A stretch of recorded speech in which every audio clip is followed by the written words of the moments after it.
G'day, Damien Fleming here. Since I've been watching Test match cricket back in 1979 onwards, straight after World Series cricket, I've been fortunate to watch some of the greatest fast bowlers of all time. In the corridor of carnage, that first Test post-World Series, Australia versus West Indies.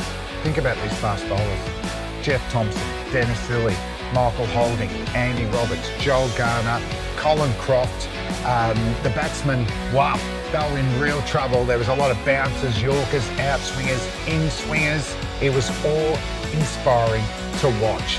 So buckle up as I pick my personal top 10 fast bowlers touring Australia since 1979.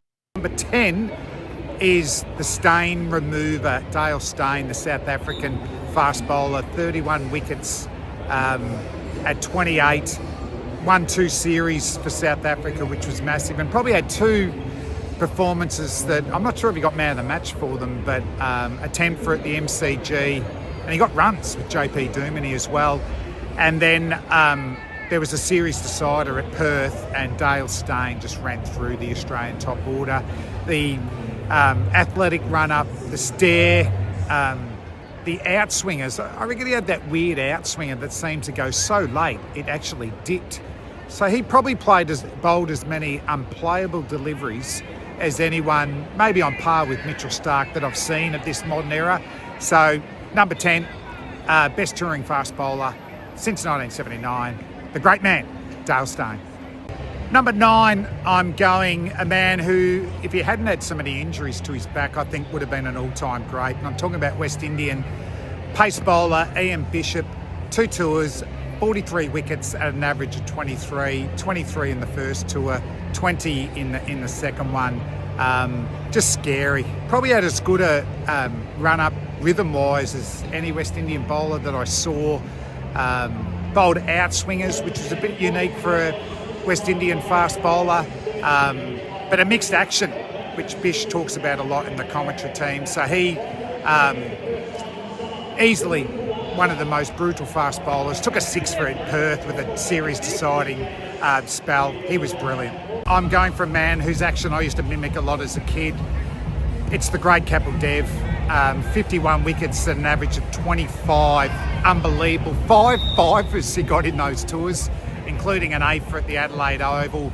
I used to mimic that, the athletic run-up, the jump to get side on, because back in those days when you were getting told to bowl side on, you had to jump side on. And Kapil Dev, and also Imran Khan, I copied that jump as well. But and even Kapil in his last tour, he's 32 years of age. He took 25 wickets in that series, which was amazing. And if there was a couple of deliveries that summed up Kapil's bowling to me, he bowled a beautiful in-swinger to knock over Alan Border, which pitched on about off stump, the left-hander, and hit middle. And next ball he bowled a great outswinger to Dean Jones. And I was playing state cricket with Dino at that stage. He'd started with 100, 100 and a double 100. So he was in career best form. So Kapil beats Dino first ball with a late outswinger. Next one, shapes away, hits the seam, knocks the top of middle stump, bails flying. And that's why Kapil Dev, for me, the Indian master, as good an outswinger that was ever bowled, really, is number 8. Number 7, the big bird, Joel Garner. Won 3 series for the West Indies. Used everything of his 6'8" action, releasing at 12 o'clock. Remember Julian Weiner, the former Australian opening batsman, saying he just constantly hit the bat about a second before you thought it was going to hit. He didn't give a lot away with his run-up. He was a lumbering sort, but once he reached the crease, he really got through the crease, as I said, with a lot of momentum, maximising that height.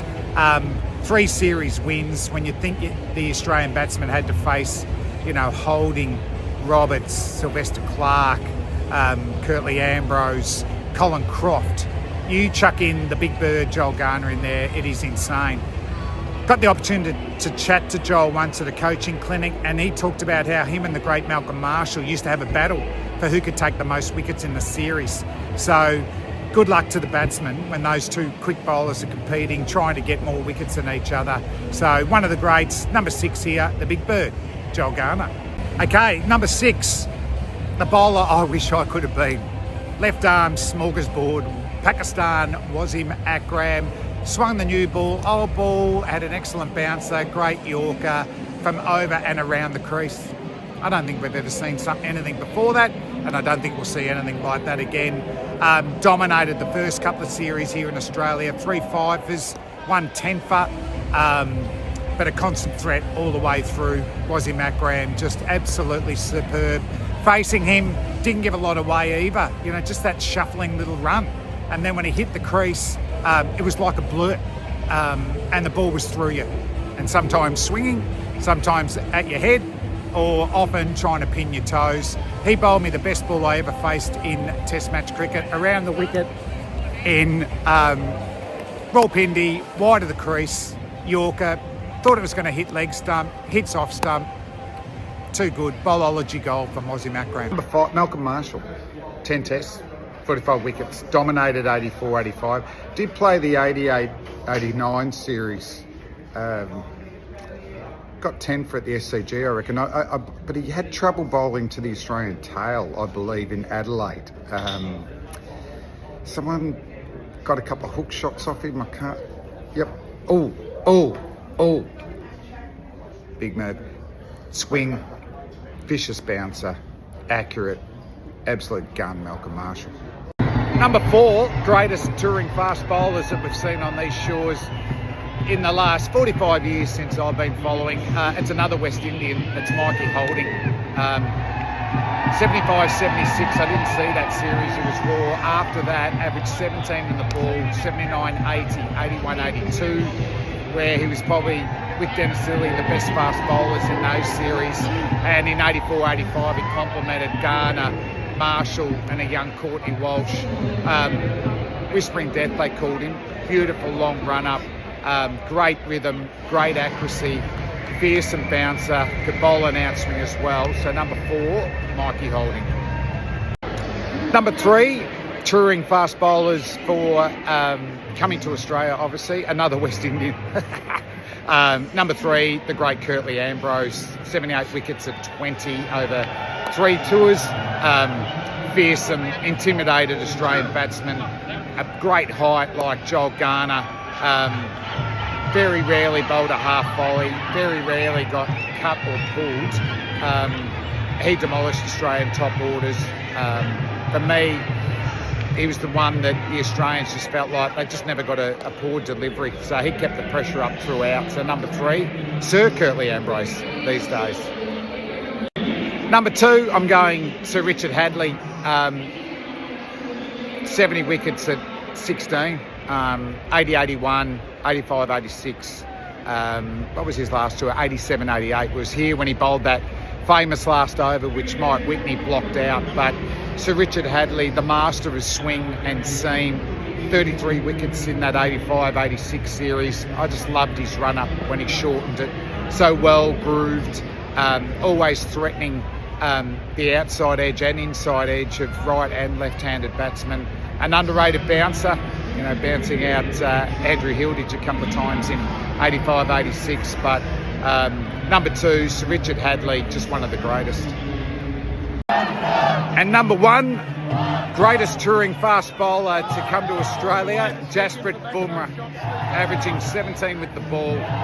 Greg Blewett giving me donuts, Justin Langer, even the Ricky Ponting would have struggled to face Jasprit Bumrah.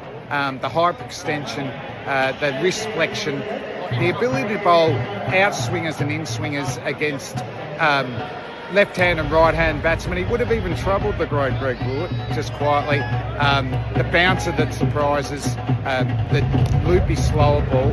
So for me, Jasprit Bumrah, the number 1 touring fast bowler to Australia in my time, last 45 years.